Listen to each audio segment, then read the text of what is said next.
এই তো বড় বৌমা আসছে। মা,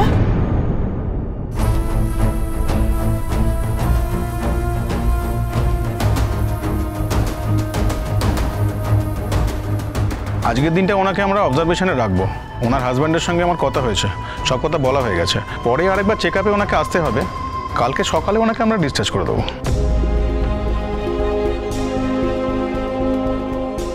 ঠিক আছে ডাক্তারবাবু। কিরে মা, কাল বাড়ি ফিরতে হবে তো। এই আমরা কিন্তু আর অপেক্ষা করতে পারছি না। হ্যাঁ বাবা, আমি ওইটাই চাই।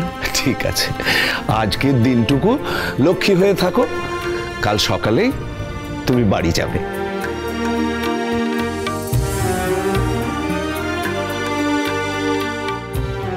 মা তুমি চিন্তা করো না, তুমি একদম ঠিক হয়ে যাবে। দেখো, শুধু ডক্টর যা যা বলেছেন সেগুলো কিন্তু আমাদের মেনে চলতে হবে। হ্যাঁ মা, তুমি খুব শিগগিরই ঠিক হয়ে যাবে। এবার ওনাকে নিয়ে যেতে হবে, ওনার রেস্ট দরকার।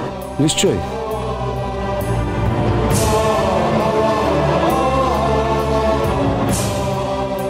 আমাদেরও কিন্তু প্রতিজ্ঞা করতে হবে, বড় বৌমার প্রতি আমরা যা যা অন্যায় করেছি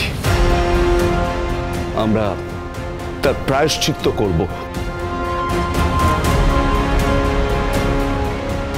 দীপাকে আমরা এক মুহূর্তের জন্যও কষ্ট দেব না, ওকে বুঝতে দেব না ও কোনো কিছুতে কম, বা ও চোখে দেখতে পায় না। আমরা প্রত্যেকে, আমরা সবাই বড় বৌমার খেয়াল রাখবো। আমি বাবার মতো ওকে আগলে রাখবো, ওর সবকিছুর খেয়াল রাখবো, ওর সঙ্গে কথা বলবো। হ্যাঁ, আর আমি ওর যা যা পছন্দের খাবার আছে সব নিজের হাতে রান্না করব।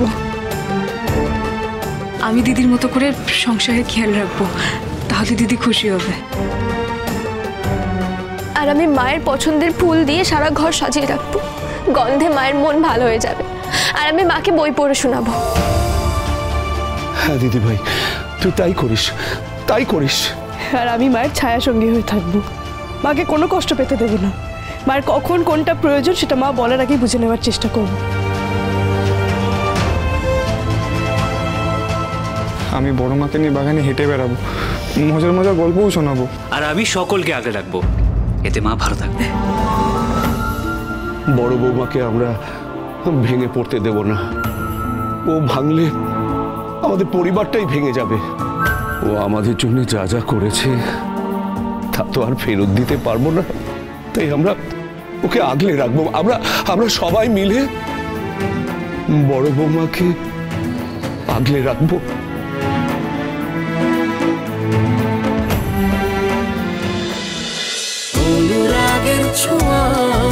অনুরাগের ছোঁয়া সোম থেকে রবি প্রতিদিন রাত 9:30টায় স্টার জলসায় ও জিও হটস্টারে।